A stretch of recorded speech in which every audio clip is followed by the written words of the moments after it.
Mayong hapon, Brad John, Cecil. Happy wedding anniversary.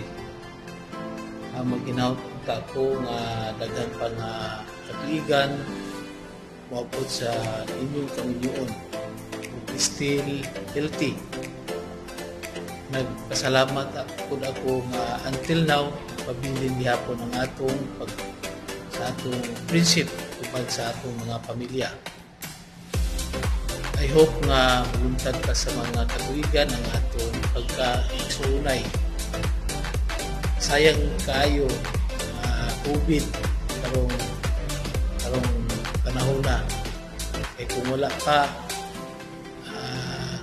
nag-tsuki ng tatani budget. Gimingaw na po kaayo ko sa atong pagtapok-tapok. Kaya usually sa mga okasyon, natapok kita, kanta, ngayon miss na ako sa atong grupo. Once again, happy wedding anniversary. Kita kids na lang tapuon mga COVID. Bye. God, sis.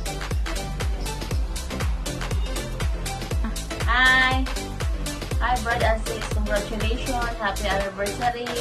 I wish and I hope and I pray na maglong pa, taas pa mga katuigan na inyong pag-aubanan. Kuli nga na ang pagsinabtanay both sa inyo duha. And good health. God bless. Congratulations. Thank you.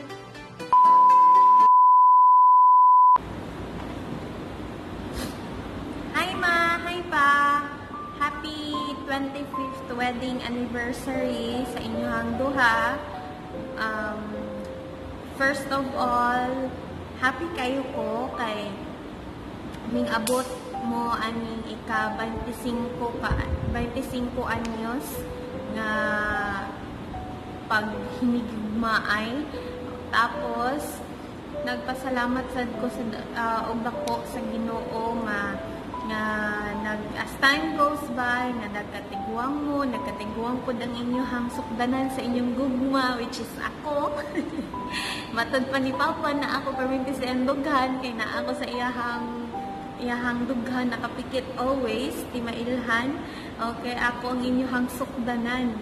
Okay, happy kayo ko, nga wala dyan sukad, nga nabungkag atong pamilya despite sa mga trials sa life.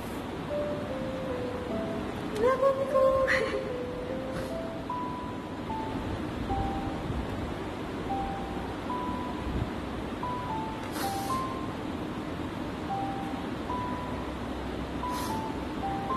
Hey! Okay. And ako lang wish sa inyo ha, Mama o Papa, ground ta, walay mausap sa inyong duha. Stay strong and unta maugyapon na ang inyong gugma sa usat-usa hantod sa kahangturan. Hantod mga tiguang mo, matiguang kuko, matiguang si Chan-Chan. Unta walay mag-usap. Let's just be happy and let's pray always. I miss you. I love you. See you soon. Sorry, nagilak na sad ko.